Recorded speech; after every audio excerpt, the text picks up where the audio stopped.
ইব্রাহিম পয়গম্বর দেখেন তারা কি যেন মন্ত্রপাঠ করে বন্দে মাতরম জয় জয় রাম সীতারাম হরে কৃষ্ণ হরে রাম ওম নমো ভগবতী বাসুদেবায়। এর মধ্যে ভালো আছে ওম শান্তি বুদ্ধং শরণং গচ্ছামি ধাম্মাং শরণং গচ্ছামি। ওরা যত বলে ওম শান্তি ওম শান্তি, ওরা তার চেয়ে ইন্ডিয়ায় বেশি করে অশান্তি। এই কথা বলেন না কেন? ওরা যত বলে ওম শান্তি ওরা চীনে তার চেয়ে বেশি করে অশান্তি। ওরা যত বলে ওম শান্তি ওরা ইসরায়েলে তার চেয়ে বেশি করে অশান্তি।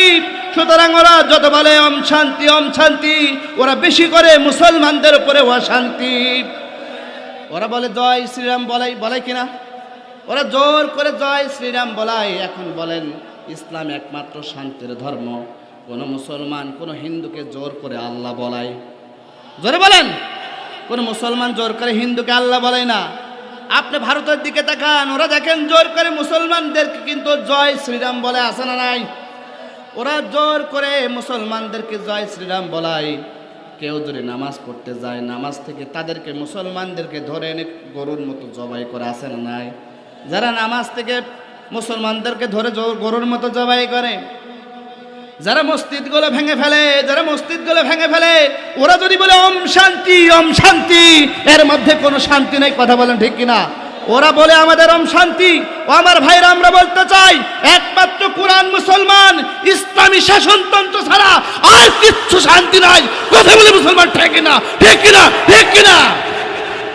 একমাত্র ইসলাম শান্তির ধর্ম। একমাত্র টুপিওয়ালারাই শান্তি বোঝে, একমাত্র জুব্বওয়ালারা শান্তি বোঝে, একমাত্র দাড়িওয়ালারা শান্তি বোঝে।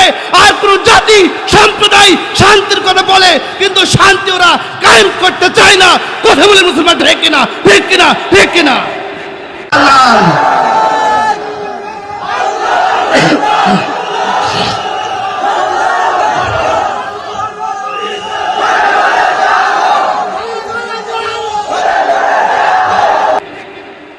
ওরা যতই বলো শান্তির কথা, ওরা বলে করে।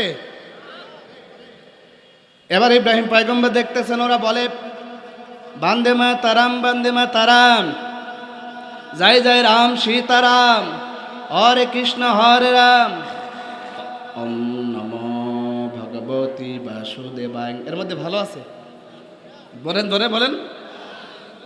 ইব্রাহিম পয়গম্বর দেখেন এর মধ্যে একটাও তো ভালো নাই। এবার লোকজন ইব্রাহিম পয়গম্বরকে বলতেছেন, ইব্রাহিম আজকে আমাদের মেলার দিন, চলো আমরা মেলায় যাই। ইব্রাহিম পয়গম্বর বললেন ইন্নী সাকিম, আমি অসুস্থ, যেতে পারবো না। তাফসীরে ফি জিলালিল কোরআনের বর্ণনায় একজন মানুষ কিন্তু দুই ধরনের অসুস্থ হয়। কয় ধরনের? কি বলেন দেখি? মাশাআল্লাহ, শারীরিক আর মানসিক। ইব্রাহিম পয়গম্বর কিন্তু মানসিক রোগে ভুগতেছিলেন। একজন নবী, তিনি তাওহীদের বাণী নিয়ে সমাজে প্রচার করবেন। দেখতেছেন তার বাবা মা সব কমের লোকগুলো যদি মূর্তি পূজা করে, একজন নবী হিসেবে তিনি কি অসুস্থ থাকতে পারেন? এবার ইব্রাহিম পয়গম্বর মানসিক রোগে ভুগতেছেন। তিনি বললেন ইন্নী সাকিম, আমি অসুস্থ, যেতে পারবো না। এবার লোকজন বলল ইব্রাহিম তাহলে আমাদের মূর্তিগুলো পাহারা দাও। ইব্রাহিম পয়গম্বর বলে যা, তোদের মূর্তিগুলো জন্মের পাহারা দেওয়া দেবো। আল্লাহর কোরআন থেকে বলতেছি, লক্ষ্য করে শুনবেন, মনোযোগ আছে তো? এবার লোকজন বললো ইব্রাহিম তাহলে আমাদের মূর্তিগুলো পাহারা দাও, আমরা সকলে যাই। সব লোকগুলা এবার তারা মেলায় চলে গেল। এবার ইব্রাহিম পয়গম্বর দেখতেছেন ওই যে মন্দিরের মধ্যে কোথাও বাঘের মূর্তি, কোথাও সিংহের মূর্তি, কোথাও হনুমানের মূর্তি, কোথাও ব্যাঙের মূর্তি, কোথাও বা আবার সাপের মূর্তির সামনে সুন্দর সুন্দর ডিজায়ার আইটেম খাবার পরে আসে। আপনি মন্দিরে যাবেন, দেখবেন মন্দিরের সামনে কিন্তু প্রসাদ থাকে, আছে না নেই? ওরা ওখানে রেখে দেয়, 2 দিন পরে খায়, বলে এটা বাবার খাবার, খোদার খাবার। নাউজুবিল্লাহ বলেন না? ওরাই রেখে দেয়, ওরাই বলে এটা খোদার খাবার। ইব্রাহিম পয়গম্বর এবার দেখলেন সুন্দর সুন্দর ডিজায়ার আইটেম খাবার। আল্লাহর কোরআন থেকে বলতেছে ফারাগাইলা আলিহাতিম। ইব্রাহিম পয়গম্বর মন্দিরের মূর্তিগুলোর কাছে গেলেন, যাওয়ার পরে সুন্দর সুন্দর ডিজায়ার আইটেম খাবারগুলো তুললেন, এইভাবে তোলার পরে বলতেছেন, একটা মূর্তির সামনে ধরলেন, বলতেছেন ফাকাল আলা তাকুলুন, তুই খা। এখন বলেন ওকে খেতে পারবে না? ইব্রাহিম পয়গম্বর মহাব্বত করে সুন্দর করে মিষ্টি কণ্ঠে বলতেছে, ফাকালা আলা তাকুলুন, তুই খা, খেতে পারবে। ও তো খায়ও না। ইব্রাহিম পয়গম্বর বলে, কি রে খায় না কেন, এত সুন্দর সুন্দর ডিজারেডিম খাবার। ইব্রাহিম পয়গম্বর বলেন, মা লাকুম লা তানতিকুন, হয় খাবি না, কথা বলো, কি খেতে পারবে না, কথা বলতে পারবে, খেতেও পারবে না, কথাও বলতে পারে না। এবার ইব্রাহিম পয়গম্বর এখন মুখের উপর একটা ঘুষি মেরে দিলেন, মুখটা শেষ।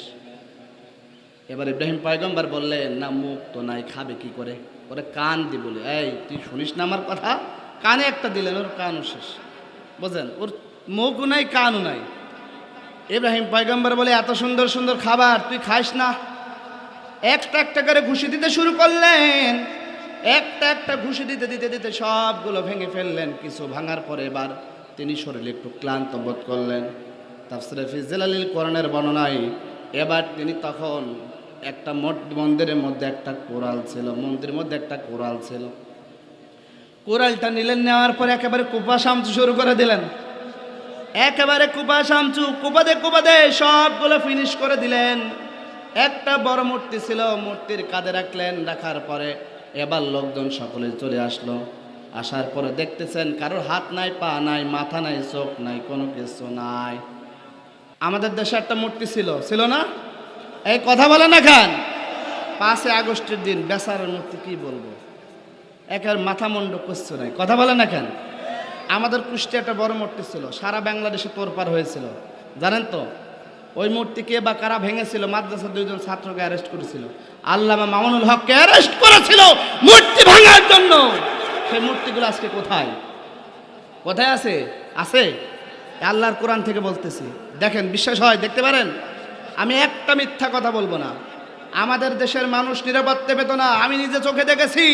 কুষ্টিয়ার প্রাণকেন্দ্র 5 রাস্তা মোড়ে ওই মূর্তিকে পাহারার দেওয়ার জন্য 3টা শিফটে ভাগ করে প্রতিদিন পুলিশ পাহারা দিত। যেই দেশের মানুষ নিরাপত্তা পায় না, সে দেশে যদি মূর্তি নিরাপত্তা দেওয়া হয়, এই দেশটা কখনো সভ্য জাতি হতে পারে না। কথা বলে মুসলমান, ঠিক কিনা? যারা মানুষকে নিরাপত্তা দিতে পারে না, তারা মূর্তিকে নিরাপত্তা দেয়। বেচারার মূর্তি 6 আগস্ট আমি কুষ্টিয়ার দিয়ে মোটরসাইকেল দিয়ে আসতেছিলাম, কুষ্টিয়ার একটা প্রাণকেন্দ্র মজমপুর গেট, অনেকে নাম শুনতে পারেন। দেখতেছি বেচারার পা ওখানে পড়ে আছে, পা পড়ে আছে। এবার আমি, আমার বাসা তো হরিপুর ব্রিজের অপোজিটে, মানে গড়াই নদীর অপোজিটে আর কি। তা আমি নদী পার হবো ব্রিজ দিয়ে, দেখতেছি বেচারের একটা হাত ওই ব্রিজের নিচে পড়ে আছে।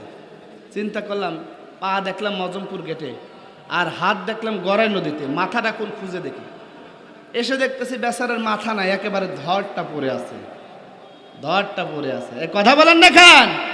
যারা মূর্তি প্রতিষ্ঠা করতে চায়, যারা মূর্তির ইবাদত করতে চায়, মূর্তিকে ফুল দিয়ে শ্রদ্ধা দিতে চায়, জানাতে চায়, ওরা আবু জাহেলের উত্তরসূরি ছাড়া কিচ্ছু হতে পারে না। কথা বলে মুসলমান, ঠিক কিনা, ঠিক কিনা, ঠিক কিনা? কোন মূর্তিকে আপনি ফুল দেবেন, এটা পাইছেন কোথায়? ও আমার ইব্রাহিম পয়গম্বর এবার সব মূর্তিগুলোকে ভেঙে ফেললে, লোকজন আসতেছে, আসার পরে দেখতেছেন কোথাও বাঘের মূর্তি, সিংহের মূর্তি, হনুমানের মূর্তি, সব একেবারে কোপা সামসু। কথা বলেন এখন, সব ভেঙে একেবারে ফিনিশ, একটা মূর্তি নাই। এবার লোকজন বলতেছেন, ইব্রাহিম তুমি আমাদের মূর্তিগুলো ভাঙলে কেন? ইব্রাহিম বলতেছেন, আমি কিচ্ছু জানি না, কিচ্ছু ভাঙি নাই। বলতেছেন, কে ভেঙেছে? লোকজন বলতেছেন, কে ভেঙেছে? ইব্রাহিম পয়গম্বর বলতেছেন, আমি কিচ্ছু জানি না, সব জানে তোদের এই বড় রাম বাবু। এই কথা বলেন না কেন? এবার লোকজন বলে, কি রে ইব্রাহিম দেখ, বলতেছেন ইব্রাহিম রাজনীতি শুরু করে দিয়েছে। এই কথা বলেন না কেন? লোকজন বলতেছে ইব্রাহিম রাজনীতি শুরু করে দিয়েছে, ইব্রাহিমকে ধর, নমরুদের কাছে নিয়ে যাক। এই দেখেন, কোন জালিমরা যখন ন্যায় দিয়ে পারে না, ন্যায়ের সঙ্গে যুক্তি দিয়ে পারে না, তখন তাদের উপর জুলুম নির্যাতন করে। এদেশের হাজারো আলেমের সঙ্গে যখন তারা কুরআন হাদিসের ডিফারেন্স দিয়ে পারত না, তখন এদেশের মানুষের উপরে জুলুম নির্যাতন করে জেলখানার মধ্যে বন্দী করে রেখেছে। কথা বলে মুসলমান, ঠিক কিনা? এই আলেম সমাজের উপরে ইসলামী আন্দোলনের যারা সিপাহ সালার ছিল, ইকামতের দিনের যারা কাজ করতেছিল, তাদেরকে জুলুম নির্যাতন করে অপবাদ দিয়ে তাদেরকে জেলখানার মধ্যে পড়ে রাখতো। কথা বলে মুসলমান, ঠিক কিনা? সুতরাং যারা ন্যায় দিয়ে পারে না, তারা এই ন্যায়ের উপর অন্যায় চাপিয়ে দেয়। কথা বোঝা যায়? তারা অন্যায় চাপিয়ে দেয়। আমার ভাইরে যে কথা বলতেছিলাম, লুকমান পয়গম্বর তার সন্তানকে কাছে রেখে বলতেছেন, আব্বা জান লা তুশরিক বিল্লাহ, খবরদার শিরক করা যাবে না। এক নম্বর উপদেশ দিলেন, ও আমার আব্বা জান শিরক কিন্তু করবা না। এক নম্বর কি উপদেশ দিলেন? জোরে বলেন। এক নম্বর উপদেশ দিলেন শিরক করা যাবে না। দুই নম্বর উপদেশ দিলেন, আমার সন্তান, ওয়াসাইনাল ইনসানা বিওয়ালিদাই, আমার সন্তান খবরদার মা বাবার সঙ্গে ভালো আচরণ করবা। আমি তোমার বাবা, তোমার মা ঘরের মধ্যে আছে, খবরদার মা বাবার সঙ্গে খারাপ আচরণ করবা না। মা বাবার সঙ্গে উত্তম আচরণ করবা, ভালো ব্যবহার করবা। তিন নম্বর উপদেশ দিলেন, আমার সন্তান, আসমান জমিনে যা কিছু আছে কেউ জানেন না, জানেন কি? জোরে বলেন না, জানেন কি? বলতেছেন সন্তান, আসমান জমিনে যা কিছু আছে কেউ জানে না, আল্লাহ জানে। ও আমার সন্তান, আল্লাহরে ভয় করবা। চার নম্বর উপদেশ দিলেন, সন্তানকে আরো কাছে ডাকলেন, মহাব্বত করে বললেন, আব্বা একটু কাছে আসো, আরো কাছে আসো। আল্লাহর কোরআন থেকে বলতেছি, ও আব্বা আরো কাছে আসে, আল্লাহু আকবার বলেন না। ও আব্বা আরো কাছে আসো। তিনি সন্তানকে উপদেশ দিলেন, ইয়া বুনাইয়া আকিমিস সালাতা ওয়া আমর বিল মা'রুফ ওয়া নাহা আনিল মুনকার ওয়াসবির আলা মা আসাবাক ইন্না যালিকা মিন আযমিল উমুর।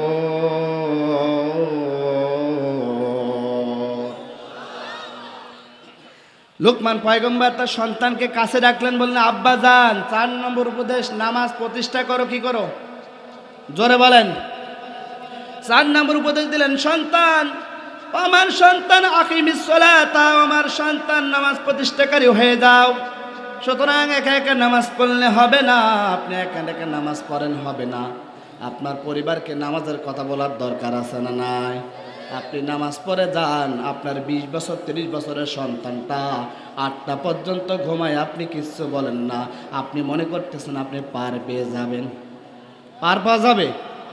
এজন্য সমাজের মধ্যে, পরিবারের মধ্যে নামাজ কায়েমের দরকার আছে না নাই? তাফসীরে তাবারী বর্ণনা আমি যেটা দেখলাম, আল্লাহ রাব্বুল আমিন বলেন, ইয়া আইয়ুহাল্লাযীনা আমানু কু আনফুসাকুম ওয়া আহলিকুম নারা। আল্লাহ বলেন, ইয়া আইয়ুহাল্লাযীনা আমানু, হে ঈমানদারগণ, কু আনফুসাকুম, তুমি বাঁচো, ওয়া আহলিকুম, তোমার পরিবারকে বাঁচাও, নারা, জাহান্নামের আগুন থেকে। আমার ভাইরা, নিজে বাঁচতে হবে, নিজের পরিবারকে বাঁচাতে হবে। নির্দেশটা কার? জোরে বলেন না, নির্দেশটা কার? তার মানে নিজে বাঁচতে হবে, নিজের পরিবারকে বাঁচাতে হবে। তাফসীরে ফি জিলালিল কোরআনের বর্ণনা আমি দেখলাম, আহাল বলতে আমরা শুধু নিজের পরিবারকে বোঝাই, বাবা মা ভাই বোন, না না না। আহাল বলতে আপনার সমাজের লোক, আহাল বলতে আপনার এলাকার লোক, আহাল বলতে গোটা বাংলার লোক, আহাল বলতে গোটা বিশ্বের মুসলমান সম্প্রদায়ের লোক। আল্লাহু আকবার বলেন। তার মানে শুধু আপনি নামাজ পড়বেন না, সমাজে নামাজের কথা বলার দরকার আছে না নাই? দেশের লোক যদি নামাজ না পড়ে, আপনি নামাজ প্রতিষ্ঠা করার চেষ্টা করবেন। লুকমান পয়গম্বর 4 নম্বর উপদেশ দিলেন, আমার সন্তান, তুমি নামাজ প্রতিষ্ঠাকারী হয়ে দাও। 5 নম্বর উপদেশ দিলেন, আমার সন্তান, ওয়া আমর বিল মা'রুফ। আল্লাহু আকবার বলেন না। লুকমান পয়গম্বর 5 নম্বর উপদেশ দিলেন, সন্তান, মানুষকে ভালো কথা বলবা, মানুষকে নামাজের কথা বলবা, মানুষকে কোরআনের কথা বলবা, মানুষকে কিয়ামতের দিনের কথা বলবা, মানুষকে ভালো কথাগুলো বলবা, মানুষ যাতে সত্যের পথে চলে এমন কথাগুলো বলবা। 5 নম্বর উপদেশ দিলেন, আমার সন্তান, তুমি মানুষকে ভালো কথাগুলো বলবা। 6 নম্বর উপদেশ দিলেন, ওয়ানহা আনিল মুনকার, আমার সন্তান, সমাজে তুমি খারাপ কাজগুলো নিষেধ করবা। এই কথা বলেন না খান। ও আমার সন্তান, খারাপ কাজগুলো নিষেধ করবা। সমাজে যত অশ্লীলতা বেহায়াপনা সব বন্ধ করতে হবে। কোথাও মমতা আপার গান বাজনা করতে দেওয়া যাবে না, সালমা আপার গান বাজনা করতে দেওয়া যাবে না। কোথাও যদি যাত্রার প্যান্ডেল হয়, সঙ্গে সঙ্গে যুবকরা, টাঙ্গাইলের যুবকেরা শক্ত হাতে দমন করতে হবে। কে কে রাজি আছেন? 2 হাত তুলে আল্লাহর দেখান। লিল্লাহে তাকবীর, লিল্লাহে তাকবীর। হ্যাঁ, হাত তামান। তার মানে এই শক্ত হাতে আমরা দমন করবো। রাজি আছেন না? কোন যাত্রার প্যান্ডেল এই গোপালগোপুর, এই সৈয়দপুর এলাকায় যাত্রার প্যান্ডেল হতে দেব না। যদি এক বিন্দু রক্ত থাকে, সব যাত্রার প্যান্ডেল বেহেপুর অশ্লীলতা বন্ধ করবে ইনশাআল্লাহ, ইনশাআল্লাহ, ইনশাআল্লাহ। কথা বলে মুসলমান, ঠিক কিনা? ও আমার ভাইরা, 6 নম্বর উপদেশ দিলেন সন্তান, সমাজে অন্যায় কাজগুলো প্রতিহত করতে হবে, নির্দেশটা কার? 7 নম্বর উপদেশ দিলেন আমার সন্তান, অসবিরা আলা মা আসাবাক। আমার সন্তান, যখন তুমি ভালো কাজের কথা বলবা, নামাজের কথা বলবা, কোরআনের কথা বলবা, ইকামত দিনের কথা বলবা, জারি রাখার কথা বলবা, আর যখন তুমি অন্যায় কাজে বাধা প্রদান করবা, খারাপ কাজে বাধা প্রদান করবা, তখন ওই নরদামার কীট যারও সন্তানরা কোলাঙ্গাররা তোমার বিরুদ্ধে কিন্তু অ্যাকশন দেবে, তখন তোমার ধৈর্য ধারণ করা লাগবে। এই কথা বলেন না কেন? বলতেছেন সন্তান, ওই কুলাঙ্গাররা আছে না সমাজে? আছে না? অনেক সমাজে কুলাঙ্গার আছে, অনেক জায়গায় যারা সন্তান আছে, ওই কুলাঙ্গাররা তখন তোমার বিরুদ্ধে অ্যাকশন নেবে, তোমার বিরুদ্ধে মামলা দেবে, হাঙ্গামা করবে, তখন তুমি বিচলিত হওয়া যাবে না, হতাশাগ্রস্ত হওয়া যাবে না, তখন তুমি ধৈর্য ধারণ করবা। নির্দেশটা কার? যারা বলেন নির্দেশটা কার? অনেক কুলাঙ্গাররা আমাদের সমাজে জাতির মধ্যে আছে। আমরা দেখেছি 5 আগস্টের আগে এদেশের কুলাঙ্গাররা, এদেশের সন্ত্রাসীরা, ওই সমস্ত যার সন্তানরা এদেশের ছাত্র জনতার উপরে, সাধারণ মানুষের উপরে, নিরস্ত্র মানুষের উপরে পাখির মতো গুলি করে মানুষ হত্যা করেছে। ওরা কুলাঙ্গার ছাড়া, ওরা যার ছাড়া কিচ্ছু হতে পারে না, কিচ্ছু হতে পারে না। কথা বলে মুসলমান, ঠিক কিনা? ঠিক কিনা? ঠিক কিনা? ওরা কুলাঙ্গার ছাড়া কি হতে পারে? যারা একটা নিরস্ত্র, একটা ছোট্ট ছোট্ট বাচ্চা, সাধারণ মানুষকে যারা গুলি করে হত্যা করতে পারে তার চাকরির জন্য, তার ক্ষমতার জন্য, ওরা সভ্য, কুলাঙ্গার ছাড়া কিচ্ছু হতে পারে না। কথা বলে মুসলমান, ঠিক কিনা? প্রিয় ভাইরা, তারপর উপদেশ দিলেন লুকমান পয়গম্বর তার সন্তানকে। 8 নম্বর উপদেশ আল্লাহর কোরআন থেকে বলতেছে, মনোযোগ আছে না গেছে? আছে না গেছে? তাফসীরে ফি জিলালিল কোরআনের বর্ণনায় লোকমান পয়গম্বর তার সন্তানকে উপদেশ দিলেন, আল্লাহর কোরআন থেকে বলতেছি, ওয়ালা তুসাইর খাদ্দাকা লিন-নাসি ওয়ালা তামশি ফিল আরদি মারহা ইন্নাল্লাহা লা ইউহিব্বু কুল্লা মুখতালিন ফাখুর।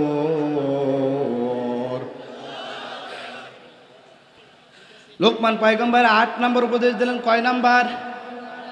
লোকমান পয়গম্বর 8 নম্বর উপদেশ দিলেন, আমার সন্তান, ওয়ালা তুসাইর খাদ্দাকা লিন-নাস, ও আমার সন্তান, তুমি মানুষকে অবজ্ঞা করবা না। একজন ভ্যান চালক তিনিও মানুষ।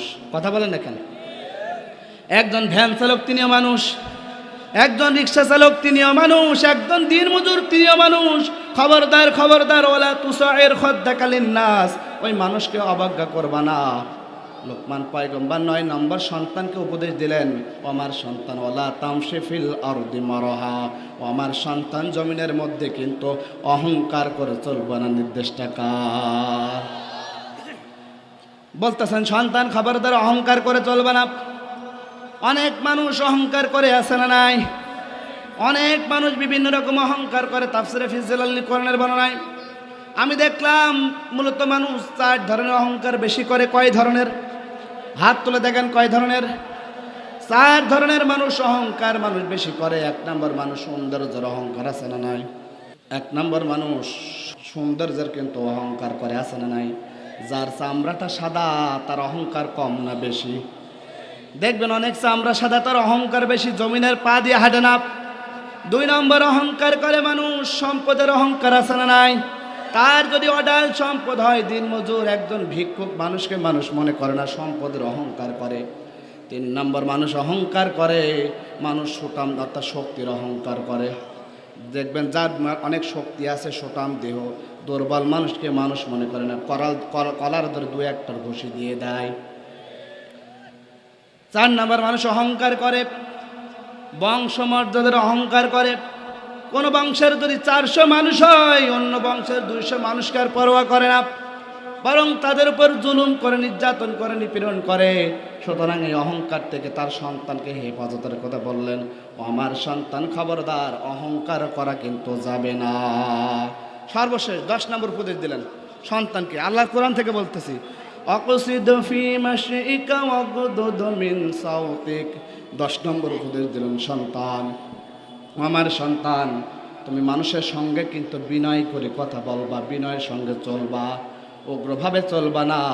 খবরদার, খবরদার, তুমি মানুষের সঙ্গে খারাপ ব্যবহার করবা না। নির্দেশটা কার? খারাপ ব্যবহার করা যাবে না, বিনয়ের সাথে ব্যবহার করতে হবে। একজন আলেম মানুষ, টুপিওয়ালা মানুষ, একজন ইসলামের নেতা, ইসলামী আন্দোলনের নেতা, এই ভালো মানুষকে সম্মানিত করে ডাকতে হবে। খবরদার তার হাত দিয়ে তাকে হ্যান্ডকাপ করবা, হ্যান্ডকাপ মারবা, পায়ে ডান্ডা বেরি মারবা, তাকে অসম্মানিত করবা। ও আমার সন্তান, খবরদার খবরদার, সম্মানিত লোককে সম্মানিত করতে হবে। সুতরাং যিনি সম্মানের অধিকারী তাকে অপমানিত করা যাবে না। লোকমান পয়গম্বর এই 10টা উপদেশ কিন্তু তার সন্তানকে দিলেন। আল্লাহু আকবার বলেন না, আল্লাহু আকবার বলেন না। ও আমার ভাইরা, সুতরাং আমি বলতেছি এই 10টা উপদেশ যদি আপনার সন্তানকে দেন, আমি কোরআন থেকে বলতেছি, এই 10টা উপদেশ যদি আপনার সন্তানকে দেন, আল্লাহি রব্বি কাবা, এই কোরআন হাদিস বলতেছি, বৃদ্ধ অবস্থায় আপনার সন্তান আপনাকে লাথি মেরে ঘর থেকে বের করে দিবে না। কথা বলে মুসলমান ঠিক কিনা? আরে আপনার সন্তান আপনাকে ঘর থেকে বের করে দেয়, আপনার দোষ। আপনার সন্তান ছিল ছোট্ট অবস্থায় কাদামাটি, আপনি ওরে যেমন করে ব্যবহার করতেন, যেমন বানাতেন তেমন হতো। আলেম বানালে আলেম হতো, জালেম বানালে জালেম হতো, খুনি বানালে খুনি হতো। আপনি যেমন তৈরি করেছেন তেমন হয়েছে। এজন্য আপনার সন্তানকে আপনি খুনি বানিয়েছেন। আপনার সন্তান পাখির মতো গুলি করে মানুষ হত্যা করে। আপনার সন্তানকে আপনি জারজ করেছেন, এজন্য আপনার সন্তান মানুষের ভোট চুরি করে খায়। এই কথা বলে মুসলমান ঠিক কিনা? সুতরাং আপনার সন্তানকে যদি আপনি মানুষের মতো গড়তে পারেন, এদেশে আর দিনের ভোট রাতে হতো না, আপনাকে লাথি মেরে ঘর থেকে বের করে দিত না। কথা বলে মুসলমান ঠিক কিনা? এজন্য আমরা এই কোরআনকে প্রেসক্রিপশন মেনে, কোরআন থেকে প্রেসক্রিপশন নিয়ে আমাদের সন্তানকে 10টা উপদেশ দেব। রাজি আছেন? রাজি আছেন? রাজি আছেন? কারা কারা রাজি আছেন? দু হাত তুলে দেখান, দু হাত তুলে দেখান, দু হাত তুলে দেখান।